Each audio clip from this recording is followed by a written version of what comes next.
Сәлеметсіңдер ме балалар? Жақсы, бүгін бізде жаратылыстану сабағы. Барлықтарыңыз сабаққа дайынсыз ба? Иә. Жақсы, отырамыз онда.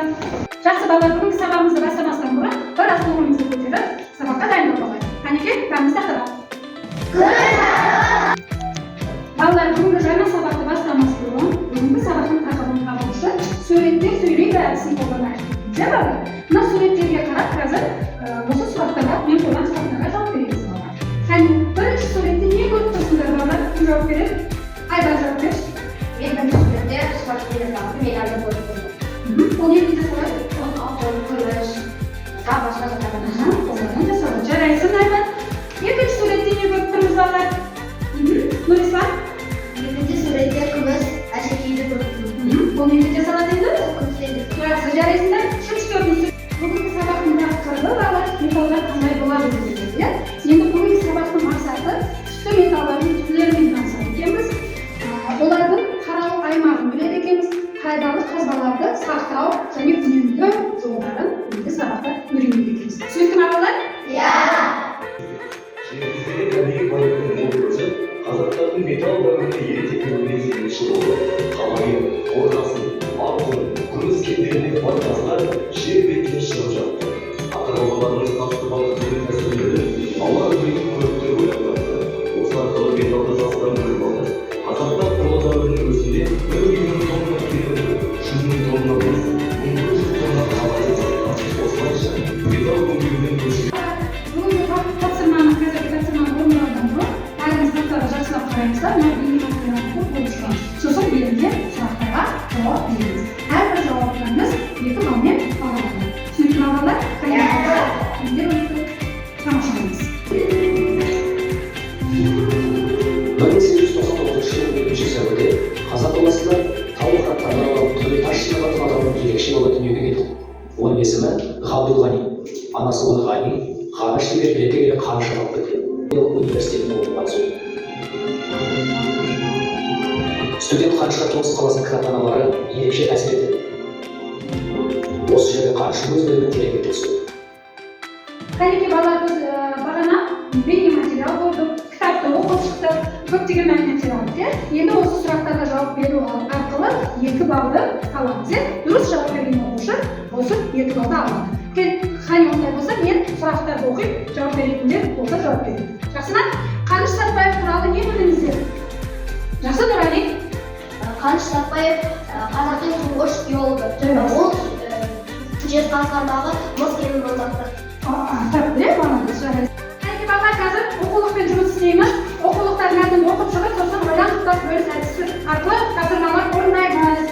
Және металдарды сәйкестендіреміз. Не жасалады, қай металдан қандай зат жасалады, соны сәйкестендіреміз және осы тапсырма бойынша біз 3 балл аламыз. Айхан, мына жерде әртүрлі металдар, пайдалы қазбалардың суреттері орналасқан. Сен осылар суреттерді аттарымен сәйкестендіріп маған жауап бер. Сәйкестендіресің, иә? Мынау не екен? Алтын жарайсың. Металл. Жарайсың, түсті металл. Алюминий өте жақсы. Күміс жарайсың, өте жақсы. Барлық тапсырманы дұрыс. Жақсы балалар, қазір мына тапсырма жасап дұрыс өте дұрыс. Қостанайда орналасқан. Темір Қостанайда, иә? Мен саған көмектесейін. Темір Қостанайда. Жарайсың, өте дұрыс. Алюминий ол Қостанайда. Алюминий Қостанайда. Дұрыс өте дұрыс. Жақсы. Ол Ұлытауда. Жарайсың. Қанекей жауаптарды тексеріп қойып. Өте дұрыс, барлық оқушылар дұрыс жауап берген екенбіз. Енді осы ойында.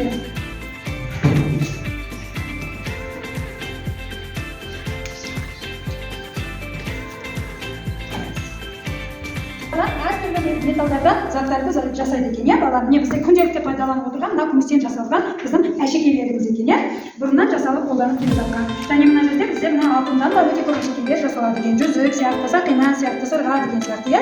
Сосын мына жерде мына алюминий деген металл екен, бұл жерде ток заттары, ток электр заттары содан жасалады екен. Мынау түсті металл, мынау қызыл мыс деп аталады. Бұны біз күнделікте қолданып жатқан жерде көруімізге болады екен. Балалар, қане қолдарыңызға көрсеңіздер болады. Қандай заттар жасалған?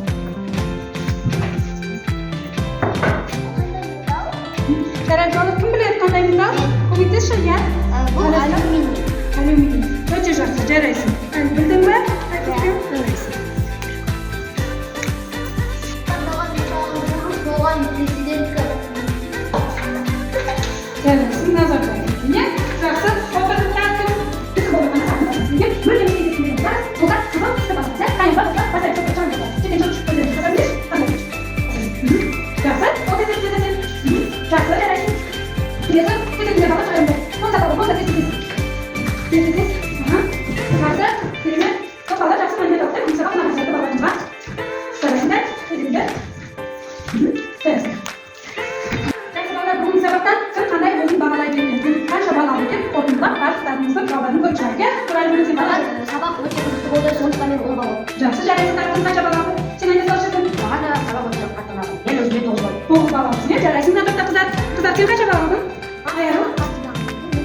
To'g'ri baland. Yaxshi, yaxshi javob berdingiz.